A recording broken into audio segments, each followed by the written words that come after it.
ನೋಡಿ, ಎಲ್ಲ ಶಾಸ್ತ್ರಗಳ ಸಾರ ಇಷ್ಟು ಅಂತ ಒಬ್ಬ ಕವಿ ಹೇಳ್ತಾನೆ. ಎಲ್ಲ ಕೋಟಿ ಕೋಟಿ ಗ್ರಂಥಗಳ ಒಳಗೆ ಏನು ವಿಷಯ ಇದೆ? ಯದುಕ್ತಂ ಗ್ರಂಥ ಕೋಟಿಷು ಶ್ಲೋಕಾರ್ಧಂ ಪ್ರವಕ್ಷ್ಯಾಮಿ ಯದುಕ್ತಂ ಗ್ರಂಥ ಕೋಟಿಷು. ನಾನು ಅರ್ಧ ಶ್ಲೋಕದಲ್ಲಿ ಕೋಟಿ ಗ್ರಂಥಗಳ ಒಳಗೆ ನಿರೂಪಿತವಾದ ಸಬ್ಜೆಕ್ಟ್ ಹೇಳ್ತೇನೆ ಅಂತ. ಏನು? ಬ್ರಹ್ಮ ಸತ್ಯಂ, ಜಗನ್ಮಿಥ್ಯ, ಜೀವೋ ಬ್ರಹ್ಮ ಇವ ನಾಪರ. ಇದು ಬಿಟ್ಟರೆ ಮೂರೇ ಮೂರು. ಇದೇ ಎಲ್ಲ ಗ್ರಂಥಗಳಲ್ಲಿ ಬಂದಿರತಕ್ಕಂಥದ್ದು.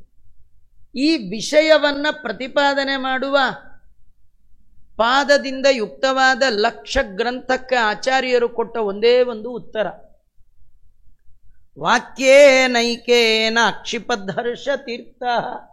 ಅವ್ರು ಹೇಳ್ತಾರೆ, ಮಧ್ವ ಗುರುಗಳು, ನಿಮ್ಮ ಯಾವ ಗ್ರಂಥಕ್ಕೂ ಬೆಲೆ ಇಲ್ಲ. ಕಾರಣ ಇಷ್ಟೇ, ನಿಮ್ಮಲ್ಲಿ ಅಜ್ಞಾನ ಅನ್ನುವ ಇನ್ನೊಂದು ವಸ್ತುವೇ ಇಲ್ಲ.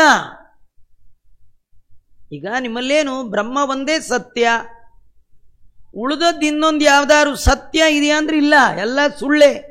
ಹಾಗಾದ್ರೆ ಅಜ್ಞಾನ ಅನ್ನೋದು ಏನು? ಸುಳ್ಳ ನಿಜವಾ? ಸುಳ್ಳು. ಅಂದರೆ ಅಜ್ಞಾನಿಗಳೇ ನಿಮ್ಮಲ್ಲಿ ಇಲ್ಲ ಅಂದಮೇಲೆ ಪುಸ್ತಕ ಯಾರಿಗೆ? ಅಲ್ವಾ? ಎಲ್ಲ ಕಿವಿಡ್ರು, ಪೂರಾ ಅಖಿಲ ಕರ್ನಾಟಕ ಕಿವಿಡ್ರು ಸಂಘ, ಅಲ್ಲಿ ಸಂಗೀತ ಕಚೇರಿ ಹೋದ್ರೆ ಮಾಡ್ಬೇಕ್ರಿ. ಆ ಸಂಗೀತದವರು ಕೂತವ್ರಿಗೆ ಒಬ್ರು ಕಿವಿ ಕೇಳಲ್ಲ. ಪಾಲ್ ಬಂದು ಪುರಾಣ ಹೇಳ್ಬೇಕಾಗ್ತದೆ ನೀವು ಅಂದರೆ ಆಚಾರ್ಯ ಪ್ರಾಣ ಬಿಟ್ರು ಅಂತಾನೆ ಅರ್ಥ, ಪುರಾಣ ಅಲ್ಲ.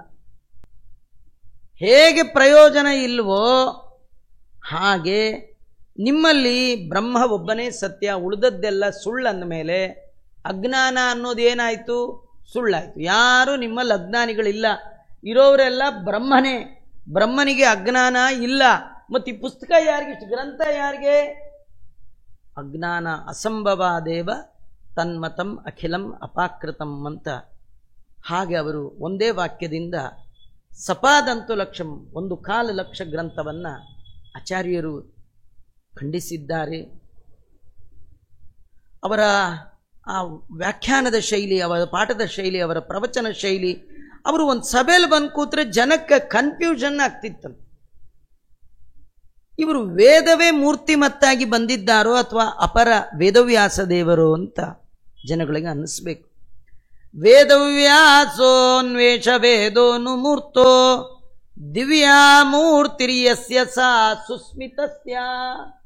ಅವರ ಮುಖದಲ್ಲಿ ಅಂಥ ನಗು ಇರ್ತು. ತದ್ದಷ್ಟೃಣಾಂ ಚೇತಿವಾಣಿ ಕೃಪಾಣಿ ನೂನಂ ಮಾಯಾ ಪಕ್ಷಮೂಲಂ ಚಿನತ್ತಿ. ಮಂದಹಾಸ ಬೀರುವ ಅವರ ಆಕೃತಿ ಅತ್ಯಂತ ದಿವ್ಯವಾಗಿರ್ತಕ್ಕಂಥದ್ದು. ಇವರೇನು ವೇದವ್ಯಾಸ ದೇವರೋ ಅಥವಾ ರೂಪ ತಾಳಿ ಬಂದ ವೇದಗಳೇನೋ, ಹೀಗೆ ಅವರನ್ನು ಕಂಡ ಜನ ಮಾತುಗಳನ್ನು ಆಡ್ತಾ ಇದ್ದಾರೆ. ಅವರ ಮಾತು ಅನ್ನುವ ಖಡ್ಗ ಮಾಯಾಮತದ ಬೇರನ್ನೇ ಕಡಿದು ಹಾಕ್ತಾ ಇದೆ. ಎಂಥ ಅದ್ಭುತವಾದ ಭಾಷ್ಯ ಆಚಾರ್ಯರದು ಅಂತ ಮಾಯಾವಾದಿಗಳೇ ಮಧ್ವರ ಭಾಷ್ಯವನ್ನು ಕೊಂಡಾಡ್ತಾ ಇದ್ದಾರೆ. ಮಧ್ವ ಶಿಷ್ಯರು ಎಲ್ಲ ಕಡೆ ಅವರ ಭಾಷ್ಯದ ಪ್ರವಚನವನ್ನು ಅನೇಕ ರೀತಿಯಿಂದ ಮಾಡ್ತಾ ಇದ್ದಾರೆ. ಬೇರೆ ಯಾವುದಾದ್ರೂ ಮಾರ್ಗದಿಂದಲಾದರೂ ಆಚಾರ್ಯರನ್ನು ನಾವು ಗೆಲ್ಲಬೇಕು ಅಂತ ಪ್ರಯತ್ನ ಮಾಡಿ ಮಧ್ವಾಚಾರ್ಯರ ದರ್ಶನದ ಬಗ್ಗೆ ಅಪಪ್ರಚಾರವನ್ನು ಮಾಡಲಿಕ್ಕೆ ಶುರು ಮಾಡಿದ್ದಾರೆ. ಯಾವುದೋ ಒಂದು ಬಗೆಯಲ್ಲಿ ಆಚಾರ್ಯರ ವಿರೋಧವನ್ನು ಮಾಡಬೇಕು ಅಂತ ಕೆಟ್ಟ ಮಾರ್ಗದಲ್ಲಿ ಹೋಗಿದ್ದಾರೆ. ಆ ಸಂದರ್ಭದಲ್ಲಿ ಉಡುಪಿಯಲ್ಲಿ ಒಂದು ವಾದಕ್ಕೆ ಸಿದ್ಧತೆಯನ್ನು ಮಾಡಿಕೊಂಡಿದ್ದಾರೆ. ಮಾಯಾವಾದಿಗಳೆಲ್ಲ ಪುಂಡರೀಕಪುರಿ ಎನ್ನುವ ಸನ್ಯಾಸಿಯನ್ನು ಮುಂದಿಟ್ಟುಕೊಂಡು ಆಚಾರ್ಯರ ಜೊತೆಗೆ ವಾದಕ್ಕೆ ಸಿದ್ಧರಾಗಿದ್ದಾರೆ. ಆದರೆ ಒಂದು ಸಾಮಾನ್ಯ ಪ್ರಾಣಿ ಹೇಗೆ ಸಿಂಹವನ್ನು ಎದುರಿಸಲಿಕ್ಕೆ ಸಾಧ್ಯ ಇಲ್ಲ, ಒಂದು ಕಣ್ಣಿನ ಕಾಗೆ ಹಂಸದ ಜೊತೆಗೆ ಹೇಗೆ ಕಾಂಪಿಟೇಟ್ ಮಾಡಲಿಕ್ಕೆ ಸಾಧ್ಯ ಇಲ್ಲ, ನಂದು ಉತ್ತಮವಾದ ಕಲರ್ ಅಂಥೇಳಿ ನಾನು ಬೆಳ್ಳಗಿದ್ದೀನಿ ಅಂತ ಕಾಗೆ ಹೋಗಿ ಕೂತ್ರೆ ಹೇಗೆ ಬೆಳ್ಳಗಿರ್ಲಿಕ್ಕೆ ಸಾಧ್ಯವೋ ಇಲ್ಲೋ, ಹಾಗೆ ಆಚಾರ್ಯರ ಜೊತೆಗೆ ವಾದ ಮಾಡಲಿಕ್ಕೆ ಹೊರಟಂಥವ ಅವನ ಸ್ಥಿತಿ ಹಾಗಾಗಿರ್ತಕ್ಕಂಥದ್ದು. ಅಪ್ಯಲ್ಪೋಸೋ ನಕ್ಷುಪೇಕ್ಷಾಂ ಬಬುವೇ. ಆಚಾರ್ಯರನ್ನು ಜಯಿಸುವ ಸಾಮರ್ಥ್ಯ ದೇವತೆಗಳಿಗೆ ಇಲ್ಲ ಅಂದಮೇಲೆ ಮತ್ತೆ ಸಾಮಾನ್ಯರ ಪಾಡೇನು? ಆಚಾರ್ಯರು ಆ ದಿವ್ಯವಾದ ಸಭೆಯಲ್ಲಿ ವೇದವನ್ನು ಹೇಳಿ ಅದರ ವ್ಯಾಖ್ಯಾನವನ್ನು ಮಾಡ್ತಾ ಇದ್ದಾರೆ. ಆಚಾರ್ಯರ ವೇದ ಉಚ್ಚಾರಣೆಯ ಶೈಲಿ, ಅದರ ವ್ಯಾಖ್ಯಾನದ ಅತ್ಯಪೂರ್ವವಾದ ಶೈಲಿಯನ್ನು ಕಂಡ ವಿದ್ವಾಂಸರೆಲ್ಲ ವಿಸ್ಮಯಗೊಂಡಿದ್ದಾರೆ. ಆಮ್ನಾಯಾಂ ಯೇ ಫೇಟುರಾಮ್ನಾಯ ಪೂರ್ವಂ ಪ್ರಾಪ್ರಾ ವಿಪ್ರಾ ತತ್ರ ಕೌತೂಹಲೇನ.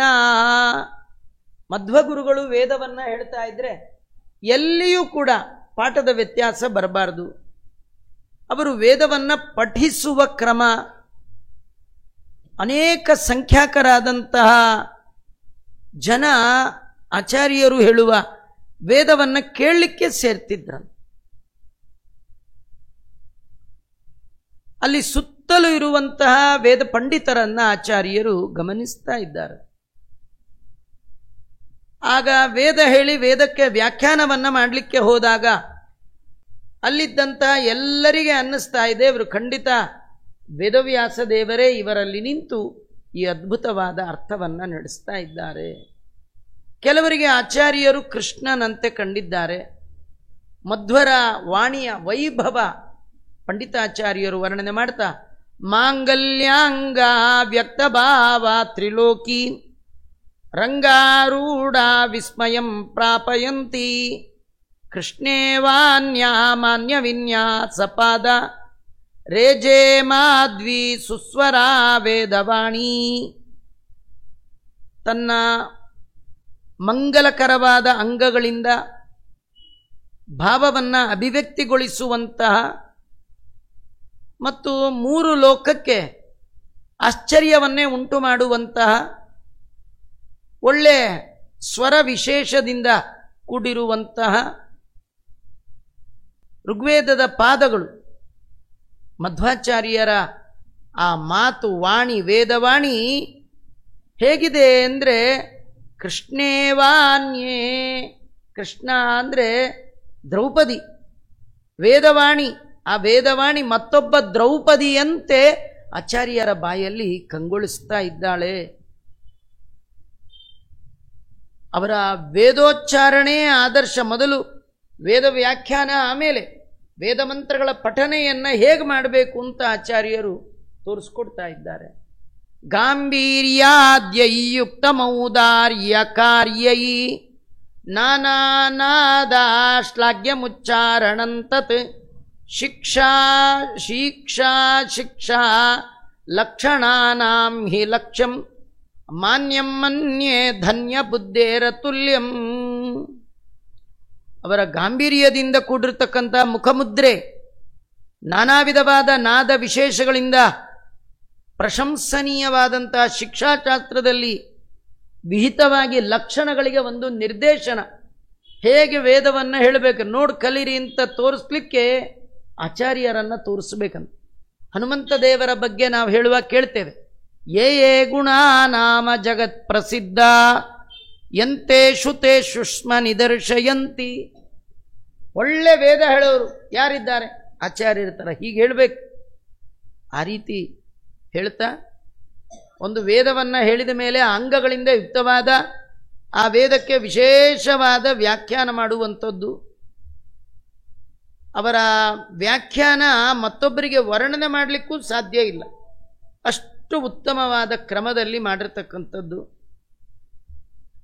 ಪುಂಡರೀಕಪುರಿ ಎನ್ನುವವ ಮತ್ತೆ ಆಚಾರ್ಯರಲ್ಲಿ ವಾದಕ್ಕೆ ಬಂದು ತಾನು ವೇದ ಉಚ್ಚಾರಣೆ ಮಾಡಿ ಅದಕ್ಕೆ ಅಪವ್ಯಾಖ್ಯಾನವನ್ನೆಲ್ಲ ಮಾಡಿ ದೊಡ್ಡ ಸಭೆಯಲ್ಲಿ ಮಧ್ವರ ಬಳಿ ಪರಾಭವವನ್ನು ಹೊಂದಿದ್ದಾನೆ. ಏನು ಮಾಡಬೇಕು ಗೊತ್ತಿಲ್ಲ. ಕಡೆಗೆ ಒಂದೇ ಉಳಿತು. ಏನದು? ಈ ಆಚಾರ್ಯರು ಈ ಗ್ರಂಥವನ್ನು ಇಟ್ಕೊಂಡು ಎಲ್ಲ ಕಡೆ ತಿರುಗುತ್ತಿದ್ದಾರೆ, ಅವರು ಪುಸ್ತಕನೇ ಕದ್ದುಬಿಟ್ರೆ ಹೇಗೆ ಅಂಥೇಳಿ ಅವರೇನು ಮಾಡಿದ್ದಾರೆ, ಆ ಪುಸ್ತಕವನ್ನೇ ಆಚಾರ್ಯರ ಗ್ರಂಥ ಚೌರ್ಯ ಮಾಡಿದ್ದಾರೆ. ಆ ಸಂದರ್ಭದಲ್ಲಿ ಆಚಾರ್ಯರು ಸಿಂಹದಂತೆ ಕಂಗೊಳಿಸಿ ವಾದಿಗಳ ಪರಾಭವ ಮಾಡಿ ಪದ್ಮನಾಭ ತೀರ್ಥರೇ ಮೊದಲಾದ ಪದ್ಮತೀರ್ಥರೇ ಮೊದಲಾದವರೇನಿದ್ದಾರೆ ಅವರನ್ನೆಲ್ಲ ವಾದದಲ್ಲಿ ನಿರ್ವಿವಾದವನ್ನಾಗಿ ಮಾಡಿದ್ದಾರೆ. ಆಚಾರ್ಯರ ಶಿಷ್ಯರು ಆಚಾರ್ಯರ ವಾದದ ಶೈಲಿಯನ್ನು ಕಂಡವರು ಆಚಾರ್ಯರನ್ನು ಕೊಂಡಾಡ್ತಾ ಆಸ್ತಾಮಾಸ್ತಾಮೇಶವೋ ವಿಶ್ವಮೂಷೋ ರೇ ರೇ ಮಾಯಾವಾದಿ ಚೋರದ್ರವೇತ ದ್ರಷ್ಟಾ ದ್ರಷ್ಟಾ ನಿಗೃಹೀತ ಧ್ರುವಂಬ ಪ್ರಾಪ್ತೋ ಕಾಲೋದ್ರಾಗೃಹಾಂತಂ ಪ್ರವೇಷ್ಟುಂ. ನೀವೆಲ್ಲ ದೇವರ ಗುಣವನ್ನು ಕದ್ದ ಕಳ್ಳರು, ಮಾಯಾವಾದಿಗಳು. ನೀವು ಮಾಡುತ್ತಿರುವಂತಹ ಈ ಜಗತ್ತೇ ಸುಳ್ಳು ಇತ್ಯಾದಿಗಳ ನಿಲ್ಲಿ. ಈಗ ನಿಮಗೆ ಒಳ್ಳೆ ಟೈಮು, ಪಲಾಯನ ಮಾಡೋದಿದ್ರೆ ಮಾಡ್ರಿ. ಜಗತ್ತಿನ ಜನ ನಿಮ್ಮನ್ನು ಹಿಡಿಲಿಕ್ಕೆ ಬರ್ತಾ ಇದ್ದಾರೆ. ನೀವೆಲ್ಲಾದರೂ ಗುಹೆಯನ್ನು ಆಶ್ರಯ ಮಾಡೋದು ಒಳ್ಳೆಯದು. ಆನಂದ ತೀರ್ಥರ ಮುಂದೆ, ಅವರ ಗ್ರಂಥಗಳ ಮುಂದೆ ನಿಮ್ಮ ವಾದ ನಿಲ್ಲಕ್ಕೆ ಸಾಧ್ಯ ಇಲ್ಲ.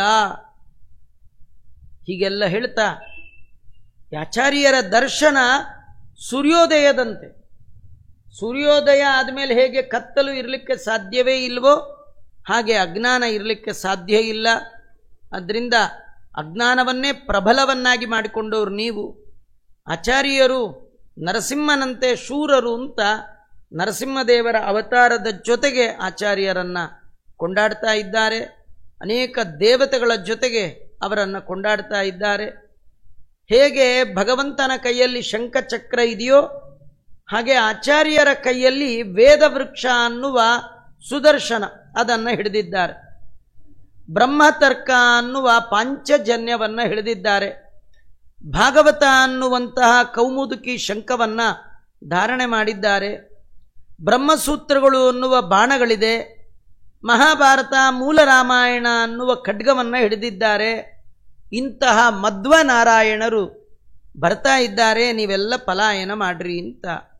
ಹೀಗೆಲ್ಲ ಅನೇಕ ರೀತಿಯಿಂದ ಹೇಳ್ತಾ, ಪ್ರಾಗ್ವಾಟ ಅಂತ ಒಂದು ಜಾಗ, ಅಲ್ಲಿ ಇವತ್ತಿನ ಕೊಡಪಾಡಿ ಅಂತ ಕರೀತಾರೆ. ಅಲ್ಲಿ ಆಚಾರ್ಯರು ಚಾತುರ್ಮಾಸ್ಯಕ್ಕೆ ಕೊಡ್ತಾ ಇದ್ದಾರೆ.